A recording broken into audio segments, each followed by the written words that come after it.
ಎಲ್ರಿಗೂ ನಮಸ್ಕಾರ. ಒಳ್ಳೆ ಬಿಸ್ನೆಸ್ ಏನಂತ ಹೇಳಿದರೆ, ಎಲ್ಲಿ ಟೂರಿಸ್ಟ್ ಪ್ಲೇಸ್ ಇದೆ, ಬೀಚ್ ಇದೆ, ಮತ್ತು ಟೆಂಪಲ್ ಇದೆ, ಅಲ್ಲೆಲ್ಲ ಇಂಥ ಅಂಗಡಿ ಹಾಕಬೇಕು. ಒಳ್ಳೆ ವರ್ಕೌಟ್ ಆಗ್ತದೆ, ಏನು ತಲೆ ಬಿಸಿ ಇಲ್ಲ. ಬೇಕಾದರೂ 5 ಗಂಟೆ ಇಡಿ, ಸಂಜೆ ಬೇಕಾದರೂ ಇಡಿ, ಸಂಜೆ ಟೂರಿಸ್ಟ್ ಬರ್ತಾರೆ, ತಗೊಳ್ತಾರೆ, ಒಳ್ಳೆ ಹಣ ಮಾಡ್ಬೋದು. ಬಟ್ ಇಲ್ಲಿ ನಗರಸಭೆಯ ಪರ್ಮಿಷನ್ ಬೇಕು, ಡೈಲಿ ನೀವು ಇಷ್ಟು ಕೊಡಬೇಕು. ಅದು ಬಿಟ್ಟು ಏನು ಟೆನ್ಷನ್ ಇಲ್ಲ. ಜ್ಯೂಸ್ ಅಂಗಡಿ, ಕಬ್ಬಿದ್ದು, ಮತ್ತು ಸೋಡದ್ದು, ಲೆಮನ್ ಇದ್ದು ಒಳ್ಳೆ ವರ್ಕೌಟ್ ಆಗ್ತದೆ. ಎಸ್ಪೆಷಲಿ ಬೇಸಿಗೆ ಟೈಮಲ್ಲಿ ಹೆಲ್ತಿ ಕೂಡ ನೀವು ನೋಡ್ಬೋದು, ಹೌದಲ್ವಾ? ಈಗ ನಾವು ಬಂದಿದ್ದೇವೆ ಟೂರಿಸ್ಟ್ ಪ್ಲೇಸ್ ಬೆಂಗಳೂರಿಗೆ ಬಂದಿದ್ದೇವೆ. ಬೆಂಗಳೂರಲ್ಲಿ ನೀವು ನೋಡಬಹುದು ಬನ್ನರ್ಘಟ್ಟ ಅಂತ ಒಂದು ಪ್ಲೇಸ್ ಇದೆ. ಅಲ್ಲಿ ಔಟ್ಸೈಡ್ ನೋಡಿ, ಇದು ಬೇಸಿಗೆ ಕಾಲಕ್ಕೆ ನಾವು ಬಂದದ್ದು. ಅಲ್ಲೇ ತುಂಬ ಅಂಗಡಿಗಳಿವೆ, ಕಬ್ಬಿನ ಜ್ಯೂಸ್ ಕೂಡ ಇದೆ, ತೆಂಗಿನಕಾಯಿದ್ದು ಕೂಡ ಇದೆ, ಎಲ್ಲ ಇದೆ. ಇಲ್ಲಿ ನೋಡ್ಬೋದು.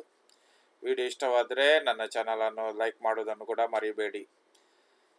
ನೋಡಿ, ಉದ್ಯೋಗ ಪುರುಷ ಲಕ್ಷಣಂ ಅಂತ ಹೇಳ್ತಾರೆ. ಉದ್ಯೋಗ ಟೆನ್ಷನ್ ಮಾಡಬಾರ್ದು.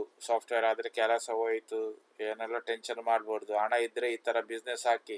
ಯಾರೋ ಒಬ್ಬರೇ ಡೆಲ್ಲಿಯಲ್ಲಿ ಸಿಗ್ತಾರೆ ಜನ, ಡೆಲ್ಲಿಯಲ್ಲಿ ತುಂಬ ಬಿಹಾರದವರು ಸಿಗ್ತಾರೆ ಕಡಿಮೆ ಸಂಬಳಕ್ಕೆ. ಎಲ್ಲ ಕರ್ಕೊಂಡು ಹಾಕಿ ಇದು ಮಾಡಿಬಿಡಿ, ಒಳ್ಳೆ ಹಣ ಬರ್ತದೆ. ನೋಡಿ, ರೊಕ್ಕ ಇರ್ತದಲ್ಲ, ಇದು ನೋಡಿ, ಇಂಥ ಪ್ಲೇಸ್ ಟೂರಿಸ್ಟ್ ಪ್ಲೇಸಿಗೆ ಈ ಥರ ಬಿಸ್ನೆಸ್ ಹಾಕಿದರೆ ತುಂಬ ಒಳ್ಳೆಯದು, ಹೌದಲ್ವಾ? ಮರಗಿಡಗಳು ಒಳ್ಳೆ ಇದೆ. ವಿಡಿಯೋ ಇಷ್ಟ ಆದರೆ ಒಂದು ರಾಬರ್ಟ್ ನ್ಯೂಸ್ ಚಾನಲನ್ನು ಸಬ್ಸ್ಕ್ರೈಬ್ ಮಾಡೋದನ್ನು ಮರೆಯಬೇಡಿ. ಅದು ಅಟ್ರಾಕ್ಷನ್ ಇದೆ. ಇದು ನಗರಸಭಾ ವ್ಯಾಪ್ತಿಯಲ್ಲಿ ಬರ್ತದೆ.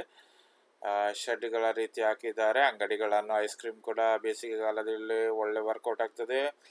ಅದೇ ಜ್ಯೂಸ್ ಕೂಡ ವರ್ಕೌಟ್ ಆಗ್ತದೆ ತಿಂಡಿಗಿಂತ, ಹೌದಲ್ವಾ? ಒಳ್ಳೆ ಹಣ ಮಾಡ್ಬೋದು, ರೊಕ್ಕ ಮಾಡ್ಬೋದು, ರೊಕ್ಕ. ಎಸ್ಪೆಷಲಿ ಬೀಚ್ ಸೈಡಲ್ಲಿ ಕೂಡ ಹಾಗೆ. ಒಂದು 3-4 ಗಂಟೆ ಇದ್ದರೆ ದಿವಸ 1,000 ರೂಪಾಯಿ ನಿಮಗೆ ಮಾಡ್ಬೋದು ಆರಾಮಾಗಿ, ಹೌದಲ್ವಾ?